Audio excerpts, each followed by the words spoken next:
Tout de suite, le bienfait par les abeilles.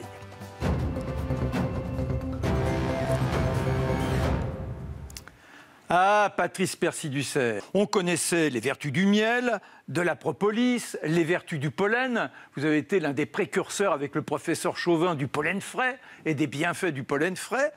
Et là, eh bien, on s'aperçoit qu'en réalité, les abeilles, sans rien faire, sans qu'on exploite leur travail, peuvent néanmoins nous valoir des bienfaits de santé. Expliquez-nous ça. J'ai découvert ça en 2013, lors d'un congrès à Kiev, le congrès à Piemondia.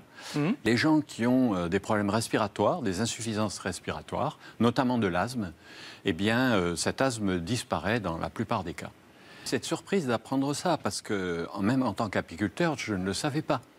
Et quand je me suis dit, dans l'air des ruches, il doit y avoir des molécules actives. Or, j'avais fourni, avec mon ancienne société Pôle Énergie, du pollen à l'INRA, des pollens monofloraux, et je savais qu'ils travaillaient sur les molécules volatiles de la ruche. Ils étudiaient l'interaction entre le varroa, le parasite de la ruche, et les larves. D'accord. Parce que les larves émettent des phéromones, et certaines phéromones sont perçues comme un signal de parasitisme par les varrois. D'accord. Et qui se mettent sur la larve à ce moment-là. Et donc, je suis allé voir Yves Lecomte à l'INRA. Il m'a dit, si tu veux quelques publications, ça fait 20 ans qu'on travaille dessus, tu as une clé, je te donne une clé, et il me met, depuis son ordinateur, quelques publications. Quand j'arrive à la maison, j'édite, il y en avait une ramette et demie de papier. Oui. Je passais 600 heures à bosser ça. Et c'était un vrai roman policier. D'accord. Et alors, ces molécules sont très intéressantes. Elles gouvernent la ruche. C'est les larves. Je l'ai découvert grâce à vous, puisque vous m'avez envoyé non pas les rameaux de papier, mais une petite sélection. Oui. Ce sont elles qui, par exemple, vont faire que les abeilles auront plus d'activité, elles iront plus butiner, il y aura plus de pollen, etc. Exactement. Les toutes petites larves de moins de 3 mm, elles ont très peu besoin de protéines, donc de pollen, elles se nourrissent de gelée royale, mais elles vont avoir, 8 jours après, des gros besoins en protéines. Donc elles envoient une phéromone, qui est le bêta-ocimène, enfin peu importe, et cette hormone va faire que les abeilles vont se précipiter pour récolter énormément de pollen. Si on double le nombre de ces petites larves dans une ruche, ça double dans l'heure qui suit la récolte horaire de pollen. Donc c'est vraiment les larves qui gouvernent la ruche. Et après, pour chaque stade, quand elles ont besoin d'être operculées pour faire leur nymphose, elles émettent 2 hormones différentes, etc., etc., etc. Alors après, moi, j'ai pris ces hormones, l'INRA les étudiait uniquement dans l'interaction parasite. Bien sûr, d'accord. Et moi, j'ai pris ces molécules, et puis je suis allé sur les banques de données scientifiques. Et j'ai découvert que certaines molécules étaient connues, parce qu'elles sont aussi synthétisées par certaines plantes. Et notamment, j'ai découvert que le méthylpalmitate, par exemple, il y en avait dans le clou de girofle. Et le clou de girofle, en médecine chinoise, est utilisé en inhalation contre l'asthme et les migraines. Et là, vous vous êtes dit, il y a quelque chose, ça correspond à mes Russes. Ça correspond à ce que fait les abeilles. Voilà. Il n'y a pas que la vodka dans le coup. Voilà. Et le méthylpalmitate, on en synthétise aussi par les ganglions, des toutes petites doses, et il a été étudié. Donc, par exemple, il répare, quand on provoque une ischémie sur des rats, en arrêtant la circulation sanguine au niveau du cerveau, eh bien, ça fait des dégâts, il y a des morts cellulaires. Eh bien, quand on leur donne du méthylpalmitate, eh bien, ça empêche ces morts cellulaires. D'accord. Voilà. Donc, ça a des propriétés aussi anti-inflammatoires. Oui, mais alors là, c'est incroyable ce que vous nous dites, parce que ça ouvre des perspectives bien au-delà de la migraine. Bien au-delà de ce qui est observé dans la migraine. Bien sûr, c'est très intéressant. Et sur la douzaine de ces molécules qui peuvent être intéressantes, il n'y en a que 2 ou 3 sur lesquelles il y a des publications. Les autres, c'est des molécules de même type, mais sur lesquelles il n'y a aucune étude de fait. Parce qu'elles sont vraisemblablement synthétisées pratiquement que par l'abeille.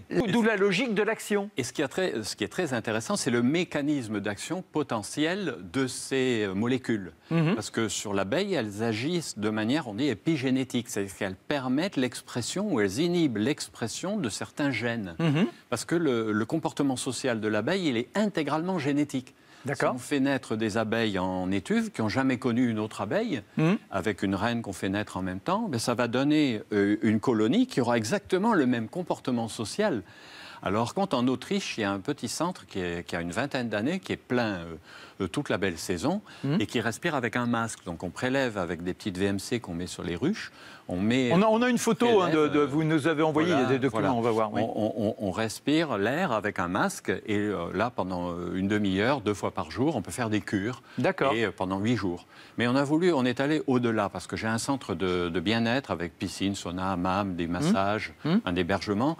Et ça permet de traiter la migraine de manière globale. Parce que le régime alimentaire joue sur le microbiote intestinal qui lui-même joue sur l'expression de certains gènes au niveau du cerveau, au niveau de l'hypothalamus. Ouais. Et donc, il y a une réflexion, ma collaboratrice est naturopathe, donc on a une réflexion sur la nutrition en même temps, sur la lutte contre le stress, par les massages et puis la thérapie. Là, il y a les massages. Et voilà. On pourrait imaginer, pourquoi pas, on avait évoqué précédemment dans cette émission, on s'était juré de faire une émission sur le jeûne. Est-ce que l'on ne pourrait pas combiner le jeûne, qui permet une désintoxication du corps, avec ces respirations? Tout à fait, ça peut être combiné. Peut-on imaginer aussi faire 8 jours, aller en copinage avec les abeilles, avoir des respirations comme ça, manger du pollen, manger que du pollen. C'est ce qui se passe, c'est ce qu'on fait. D'accord, d'accord. C'est ce qu'on fait exactement. Vous avez deviné. Et est-ce qu'il y a des pollens qui sont plus revigorants que d'autres? Est-ce qu'en fonction de ce que l'abeille va avoir butiné, je n'aurai pas les mêmes incidences sur ma physiologie? Entre un pollen, je ne sais pas moi, de cerise et un pollen de saule. Oui, bien sûr. Les pollens ont des propriétés qui peuvent être différentes. L'activité du pollen dépend des fleurs qui sont butinées. Oui. Le pollen de saule et le pollen de fruitier, ces 2 pollens-là sont intéressants au niveau de la rétine parce qu'ils contiennent de la lutéine et des zéaxanthines qui repigmentent la rétine et qui peuvent prévenir ou même stopper l'évolution de DMLA. C'est-à-dire que là, vous me dites, avec du pollen, si je prends... alors, il faut en prendre combien de cuillères par jour? Dans ce cas-là, si on a un risque de DMLA ou qu'une DMLA qui a démarré, on prend 30 grammes par jour. D'accord. De pollen. Et ça va aider à stabiliser la situation? Ça peut aider à stabiliser la situation, mais là, il faut reprendre toute l'année. C'est parce que ces 2 pathologies, DMLA et cataracte, sont des pathologies de carence alimentaire. D'accord. C'est parce qu'on ne mange pas assez de lutéine et de zéaxanthine, parce que notre alimentation, elle est trop raffinée, trop cuite, trop transformée, et donc elle est trop pauvre en certains micronutriments. Et les produits de la ruche rechargent en micronutriments. Le pollen notamment, et puis même la propolis, qui contient des flavonoïdes qui sont très intéressants au niveau de l'immunité et de la détoxification du corps. Alors la propolis, c'est plutôt dans des cas inflammatoires, dans des cas également d'ORL? Alors les cas d'ORL, c'est ce qui est connu, mais c'est le plus puissant produit de détoxification. Par exemple, si on donne à des rats suffisamment de métaux lourds pour qu'il y en ait 50% qui meurent, eh bien, si on donne la propolis en même temps, il n'y en a aucun qui meurt. Attendez, vous pouvez nous répéter ça de façon sérieuse? C'est-à-dire que les métaux lourds, aujourd'hui, on dit par exemple le thon, le saumon, c'est bon, mais malheureusement, ils vivent trop longtemps, donc leur corps est infecté de métaux lourds. Exactement. Si moi, demain, je me mets à manger du pollen en complément de la tranche de thon... Alors, moins le pollen que la propolis. Là, oui, pardon, la propolis, pardon. Oui. C'est plus la propolis qui va détoxifier l'organisme. En faisant attention, parce que comme je suis à l'affût de ce genre de petits éléments qui viennent redonner un minimum de dynamisme, je me suis aperçu qu'il y avait beaucoup de propolis, parfois, qui trempaient dans l'alcool. Or, je suis un activiste contre l'alcool. Parce que c'est démontré aujourd'hui que l'alcool, en tant que tel, est toxique.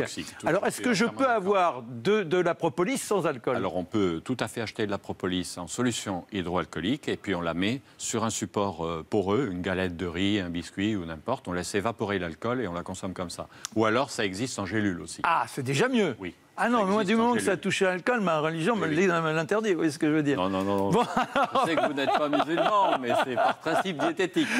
Le miel et l'eau, vous pouvez avoir un aperçu, c'est le site, le miel et l'eau, comme l'eau.fr. Merci Patrice Percy-Ducerre. Continuez alors à aller plus loin dans l'étude de ce phéromone. Pour le moment, il y a l'action sur les migraines et sur l'asthme, mais vu ce que vous avez suggéré, ça peut aller beaucoup, beaucoup plus loin que ça. C'est aussi euphorisant pour le commun des mortels, ça vaut le coup d'essayer.